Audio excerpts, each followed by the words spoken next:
A simple street with houses that witnessed the horrors that took place. A jungle gym where children once learned to climb. An idyllic picture of suburban life, the simple street of Lampkin Lane was forever tarnished by unspeakable horror. Now, if you haven't figured out by now, and it was in the intro, today we are looking at the brand new reworked Lampkin Lane in the realm of Haddonfield for our Totem video.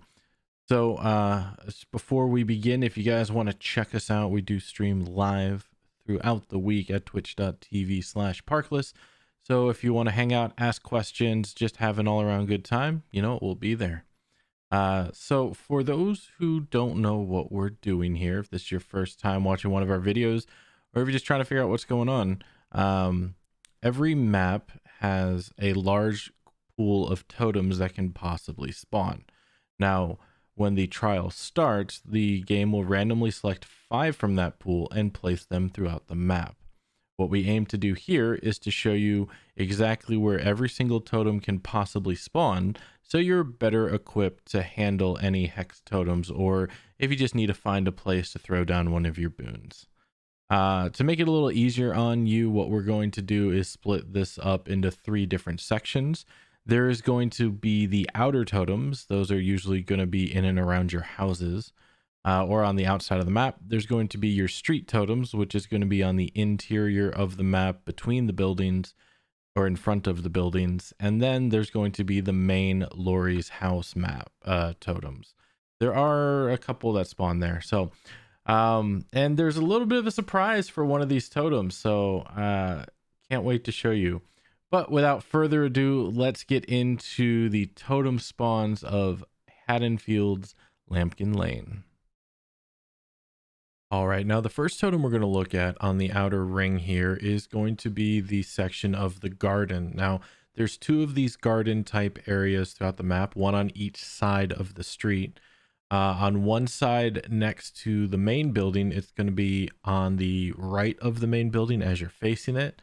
And then on the opposite side of the street, it's going to be between the set of 2 houses and the one house by itself. Now, there's a couple different versions of what I'm calling the garden here. This first one is kind of the bench format. There's an open one, and then there's kind of one with some jungle gyms in it. So in this first one with the benches here, this first totem is a little hard to spot. It's all the way in the back corner, and it's going to be inside some foliage here, some overgrowth right there in the back corner of the tile. So go onto the back, check it out, and you might just see a totem.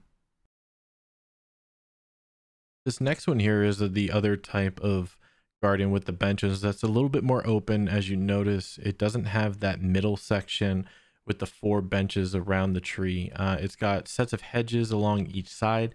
This one was in between the set of 2 houses and the one house on the other side of Laurie's main house, the main building of this map. As you can see, there's some street lights, a bunch of obstacles, not really much in the way of looping other than getting to another section, another house in the map here. There's several totems that spawn here. This first one we're going to look at, as you may have seen as we pass by, is going to be on the right side of the tile. Go just past halfway down, and you're going to get to one of the hedges there that kind of juts out. Go between the 2 hedges, and right after the tree, you're going to see this totem just hiding there right behind one of the hedges. Continuing with the garden party theme here, this next totem is once again in the open garden with the benches here. Now, as you can see, this one is next to Laurie's house. You can see there in the back.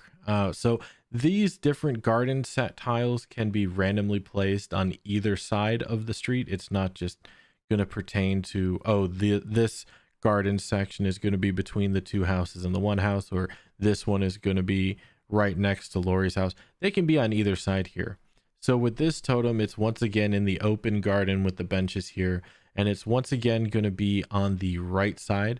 So this time go just about halfway down, maybe a third of the way down, and on the right side, just before the tree, you're going to find that totem sticking out there. Not too hard to miss. All right, now we're moving into the other garden tile set. This is the garden with the swing set, the playground, the jungle gyms, all that fun stuff that kids love. Again, this can be between either side of the street, the two buildings with the house, or on Lori's side. Very, very interesting little tile here. Again, not too much in the way of looping. Ever so often you might get a pallet here, you might not. So yeah, there's a lot going on. There are totems here. There's a couple totem spawns. This first one is if you're facing the tile, it's going to be on your left side. You're going to see the little seesaw and the mini merry-go-round there. But next to the jungle gym cube, it's going to be on the back side toward the wall. All right, now the next one in the jungle gym garden tile set. Much like before, this one can randomly spawn. These aren't actually too terribly hard to miss. They're pretty, I wouldn't say they're completely out in the open like on some maps, but these maps are relatively easy to spot if they're lit and hexed.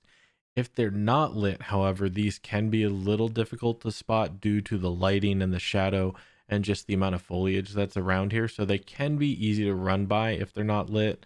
As you can see here, you can see it across the way between several different objects.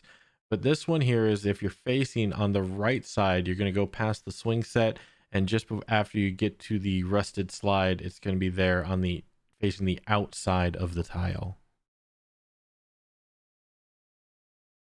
All right, as we are leaving the garden tiles and moving to the houses on the outer ring here, the first one we're going to look at is what I'm calling the blue house. This one is most notable because, well, the house is blue. It's 2 stories.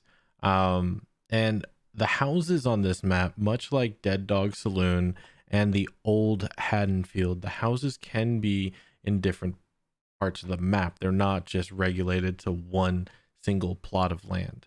So on this first one in the blue house, it's pretty easy to figure out where it's at. It's in the back of the house on the first floor. You can either go all the way through the middle of the house or around the back and up the porch and onto the deck, but it's going to be tucked away in that corner right up from the staircase as soon as you get onto this back porch.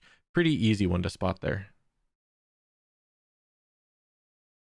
All right, continuing with the houses here, we once again are going back to the blue house.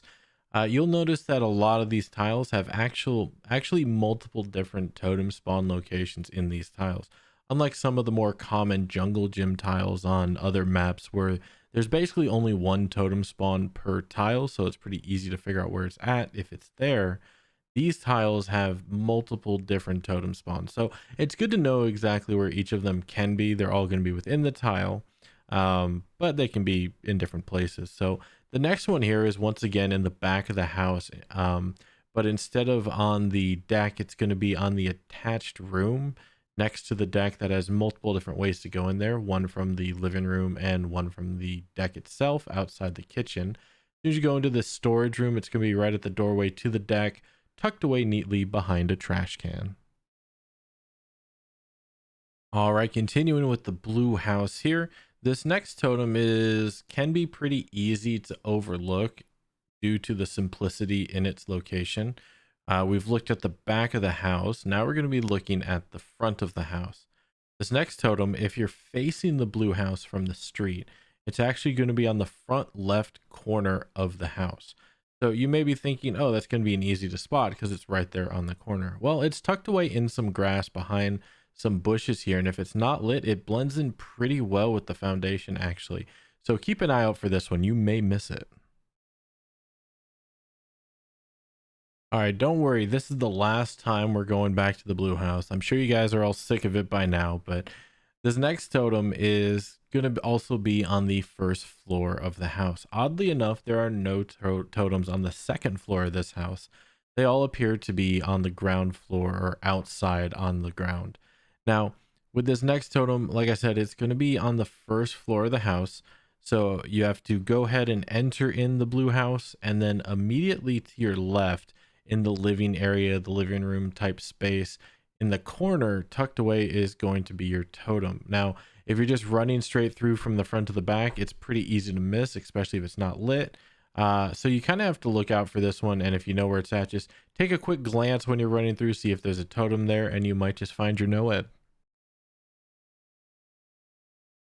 All right, moving down the list, the next house we're going to look at is going to be what I'm calling the gray house. Now, it's a little gray, it's very dingy and dirty. It's another one of those narrow houses that can be in different tiles throughout the map where all the other little houses can be. This is another two-story house. This one has an attached garage, it appears. Um, Pretty obvious and different from all the other houses. It has a nice little front stoop. This first totem is going to be on the back side outside the house. So as soon as you go through the house, go out the back door and right and to the left of the staircase, tucked away in some bushes, is going to be your first totem here on the gray house. All right, the final totem here in the gray house is once again on the first floor. Oddly enough, I did not find a totem on the second floor of this two-story house, unlike the older version where a lot of the houses had totems upstairs. So this totem is once again going to be on the first floor of the house. As soon as you enter the house, if you're facing it, you're going to want to immediately turn to your left. So you can go through the garage or you can go through the front door, but get into the living room, and to your left, just like in the blue house, tucked away in the corner next to a chair, is going to be your interior totem. All right, the survivor's favorite, killers hate it. The next house on the list is the reworked House of Pain. That's right. This is the single story with the basement and attached garage house that everybody knows and loves. One of the most iconic houses in this map, aside from Laurie's house. The House of Pain is a bluish house again, single story. The first totem we're going to look at is actually going to be outside. This totem is going to be in the backyard. So either go through the garage or the main entrance. Go to the back, and on the left side behind a tree next to the doghouse is going to be the totem. So go ahead, check out the doghouse and get yourself Boone. All right, continuing with the House of Pain, the little single story blue house with the basement, we're going to look at our next totem. Now, people know the House of Pain due to the fact that this house was extremely good at looping killers due to the different window and pallet positions. They've kept a lot of the same bit. There's a decent amount of pallets, especially downstairs. The windows have mostly been closed up. I think there's a couple windows still left. However, if you got to find the totem, go ahead and head on downstairs to the basement, either entering the garage or the front main door, and then go to the back of the basement where the generator usually is in the single room by itself. And much like the original map, the totem is going to be tucked back here right next to a locker just in front of the generator. All right, to finish up here on the House of Pain, the single story blue single story blue house on the map is going to be the final totem here. This one is actually pretty easy to run past if you're not paying attention, if it's not lit, or if you just don't know where it's at. So this one is on the first floor. It's not in the basement. It's going to be toward the back of the house, and this one is actually going to be inside the kitchen. So if you head through the entryway or the garage, get to the right side, and just before the stairs, you'll find the little kitchen with the breakfast bar. Tucked away right next to the refrigerator is going to be your totem. The next house we're going to look at on our list, I'm calling the two-story white house. However, that might be a little confusing due to the fact that Laurie's house is the whitest house on the street, and it's also two-story. So we can call it the two-story beige house, I guess. Very dirty, very run down. This one has a little garden shed in the back, and that's actually where we're going to be looking at for the first totem. So if you're going to the house, go straight through the middle and go all the way to the backyard. You'll see the little garden shed flanked by hedges, which is a pretty decent loop here. Go to the right smaller hedge, and just tucked around the right hedge next to the garden shed is going to be your first totem. This one's pretty easy to miss, so take a look. All right, the last totem on the beige house. Actually, another way to locate this house is the front door is open and it has those three white diamond shapes on the front door. That's a pretty easy way to spot this house. This next totem is pretty easy to spot. It's going to be on the front porch. If it's lit, it's really hard to miss. If it's not lit, it kind of matches the walls of and the coloring of the house. But just go to the front porch, take a quick look to the left, and you may just see a totem just chilling there, ready for you to break. All right, the next house down the list I am calling the yellow house for obvious reasons. It is a single story house, very yellow. Now, oddly enough, the interior appears to be modeled and textured. However, the interior is never open to the public. You can never actually get inside this house. So this house will always be closed. Single story, has a garage. The first totem we're going to look at, if you're facing the front of the house, go to the left, head on toward the back, and right when it cuts in behind the garage, you're going to find the totem right at the back door of the garage. All right, the final totem for the yellow house is, well, obviously it can't be inside because, like I said before, this house never opens up and it is a single story house. So it is going to be once again on the outside on the ground. This one is actually right at the front of the house. Now, this one can be easy to miss if you're just kind of looking around, not really paying attention, but it's actually right at the front door of the house. So just go right up to the front door of the house, take a right, and tucked away in the bushes just behind one of the larger bush is going to be your totem. All right, as we're moving to the inner totems, these are going to be the street totems. Now, I've sectioned the street totems into sectioned off into either, you can think of them either as three rather large tiles or five fairly similar sized tiles. There's going to be the two ends of the street. One of them, this one, has the concrete blocks and the mostly finished street. The other end has some concrete blocks and then some blockades, but it has a bunch of dirt instead of a finished street. And then the final section is the middle portion, which is mostly going to be in front of Lori's house. Now, on this concrete end, this first totem we're going to look at is actually toward the middle exterior of the tile up against this green car. This car may or may not be here sometimes, but it's going to be right next to this metal barricade. This one can be easy to spot if you're on the right side of the road. All right, the next totem we're going to look at is also going to be on the end of the street, on the side with the concrete barriers that are on the mostly finished side of the road. These sides can switch sides. They don't always have to be on the same side. Also, the number of cars that are there I've seen also can change. I've seen 3 cars, I've seen 5 cars, I've seen 6 cars, 5 cars in a truck. So the cars can differ. Just the position of the totems are always going to be in the place that you'll see in this video. So on this one, it's also going to be on that one side of the tile where if you're looking straight down the road to the edge of the map, it's going to be on the left side. However, this one's going to be in the far back corner of the left side next to the car that has knocked over a trash can, towards the concrete barrier and next to the light post. All right, now moving to the other side of the street. This side of the street, like I said before, is most notable by the street ends mostly in barricades with a few concrete blockers. However, instead of the road continuing on, it is mostly dug up dirt and gravel. Now, you'll notice that a lot of the cars are very similar to both sides of the street. So that's why I say it could be sectioned off into 5 separate tiles rather than 3 large ones. So this totem is going to be on the very end of the street and back in the middle behind the barricades, behind the concrete barriers, you'll see 2 concrete blocks. And behind those concrete blocks, much like in the original Haddonfield, is going to have your totem just sitting back there. This one can be easy to miss if it's not lit.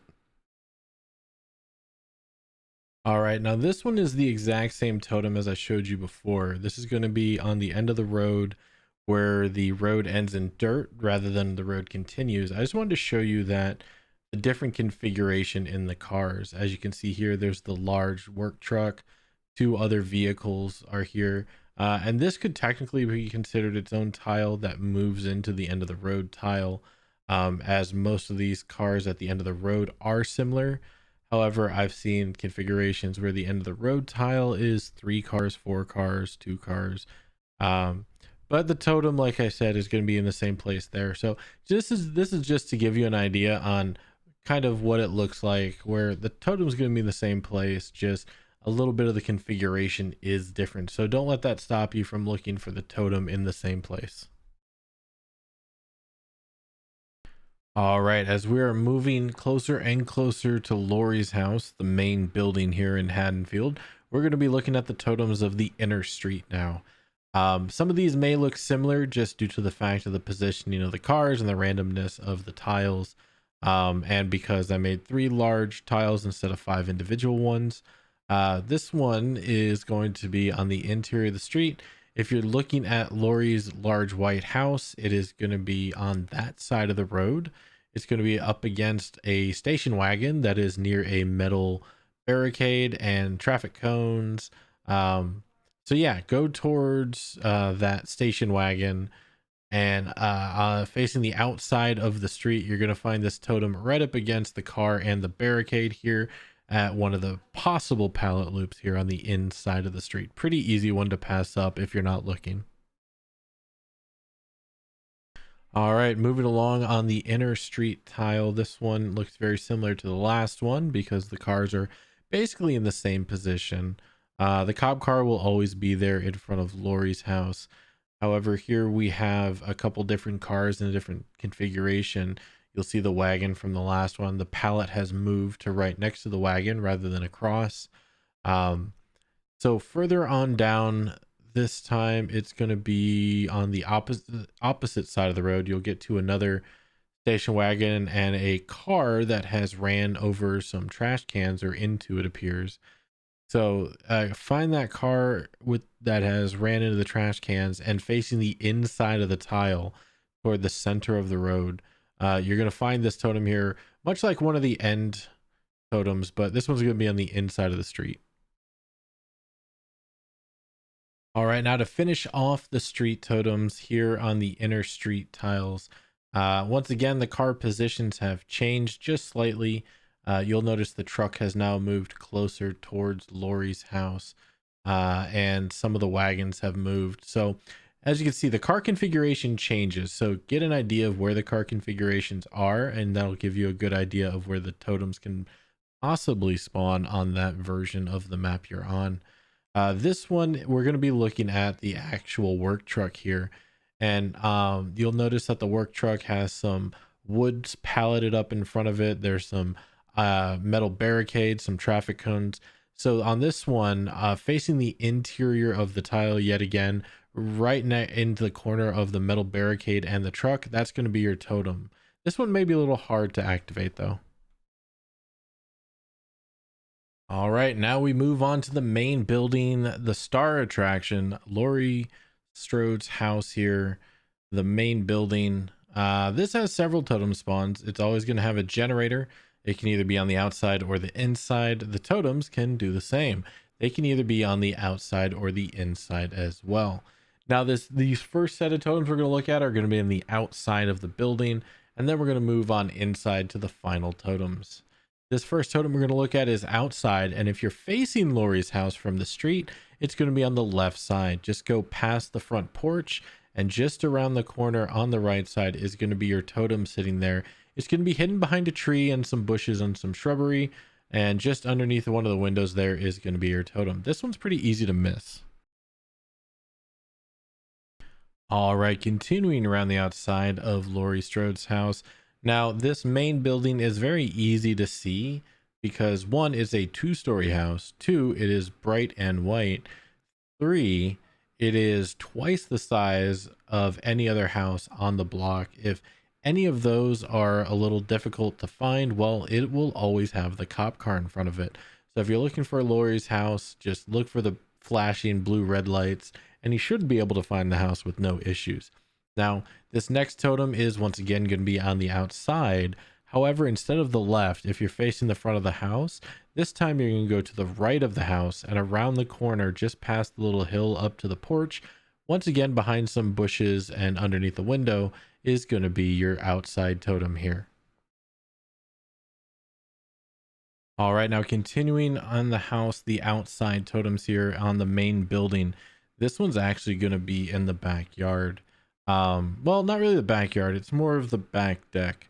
Now, Lori's house, like I said, is 2 stories. On the first floor, you're going to have a room on the left, room on the right that are flanking a main hall and the stairs to go up. Going further back, you're going to see another room on the left and another room on the right. And back there underneath the main stairs is actually going to be your basement stairs. So no longer is the basement cut off by a wall or a window.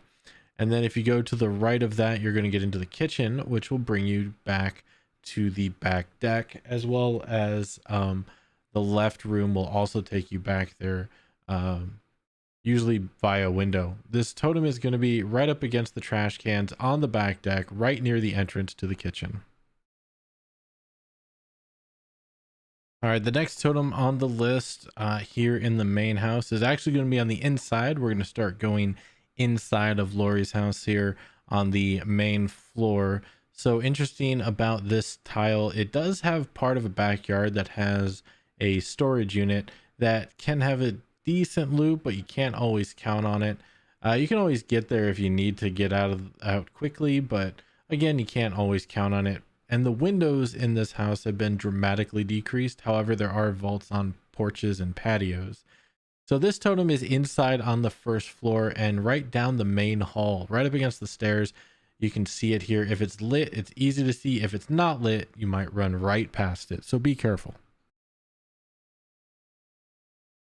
All right, this is it. This is the very last totem. So before we get into it, I just want to thank everybody who made it this far. Hope you all enjoyed it. You guys know how YouTube works. If you like it, like the video. If you didn't like it, dislike the video. If you want to see more, make sure you hit the sub button and let me know down below if there's any totems I may have missed, anything you liked, anything you didn't like, just all that good stuff. Now with this totem, this is the only totem that spawns on the second floor of a building. So to get it, you're going to go upstairs in Lori's house to the second floor. The second floor has 4 rooms, one that's closed off, and about 3 bedrooms. There's 2 on the right and then 1 on the left as soon as you go up the stairs. So that leads into a pretty decent loop that you can get into that will end in a window vault in the 3rd and final bedroom. Now, the interesting part is this 4th room is blocked off. There is no way in there. At the top of the stairs, there's a door that is shut with the broom in front of it. And then the only other possible way would be in the 3rd bedroom that has the closet facing that same wall. However, this is completely blocked off. The reason I bring it up is because the totem actually spawns in there and there is no way to get in there unless you are the nurse. Now, Behavior had this map shut down for 4 to 6 months and they still messed up. So this is currently an inaccessible totem. It is unobtainable. So if you might have know it and you have no idea where it's at, it's going to be there. So get out. Thanks everybody and have a great day.